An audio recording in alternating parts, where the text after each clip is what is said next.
గజం భూమి కేవలం 5,500 రూపాయలతో 135 గజాల భూమి కేవలం 7 లక్షలు మాత్రమే.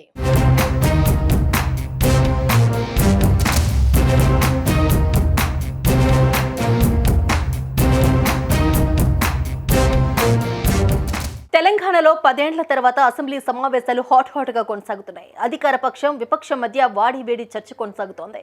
విపక్షానికి తగినంత సమయం ఇస్తూ రాజనీతిజ్ఞను ప్రదర్శిస్తున్న సీఎం రేవంత్ రెడ్డి 60 ఏళ్ల ఉమ్మడి రాష్ట్ర పాలనపై కేసీఆర్ ఇచ్చిన ప్రెజెంటేషన్ స్థాయిలో 10 ఏళ్ల బీఆర్ఎస్ హయాంపై సీఎం రేవంత్ ప్రెజెంటేషన్ ఇవ్వబోతున్నారు.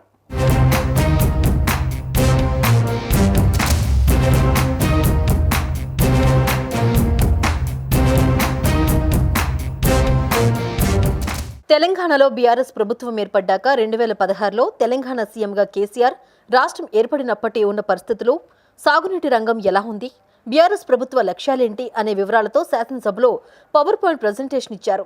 చర్చలు, వాదోపవాదాలకు కేంద్రంగా ఉండే అసెంబ్లీలో ఈ తరహా ప్రెజెంటేషన్ అప్పట్లో అందరినీ ఆశ్చర్యపరిచింది. గత ప్రభుత్వాల పాలనను ఇలా కూడా ఎండగొట్టొచ్చా అనే ఆలోచనను రేకెత్తించింది. అలా కేసీఆర్ ఇచ్చిన పవర్ ప్రెజెంటేషన్ చాలా ఉపయోగపడింది.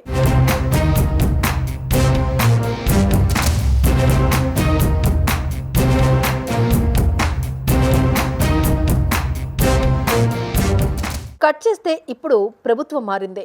కేసీఆర్ మాజీ సీఎం అయ్యారు. ఆయన స్థానంలో రేవంత్ రెడ్డి సీఎం చైర్ దక్కించుకున్నారు.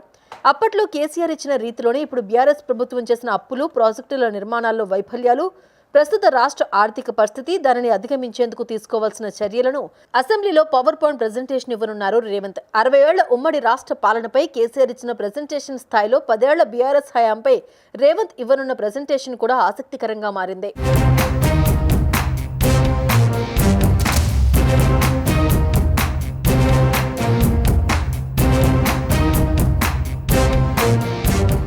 గత 10 ఏళ్లలో ప్రభుత్వ శాఖలకు వచ్చిన లాభ నష్టాలు, ఎన్ని అప్పులు తెచ్చారనే అంశంపైన సమగ్ర వివరాలను సేకరించారు.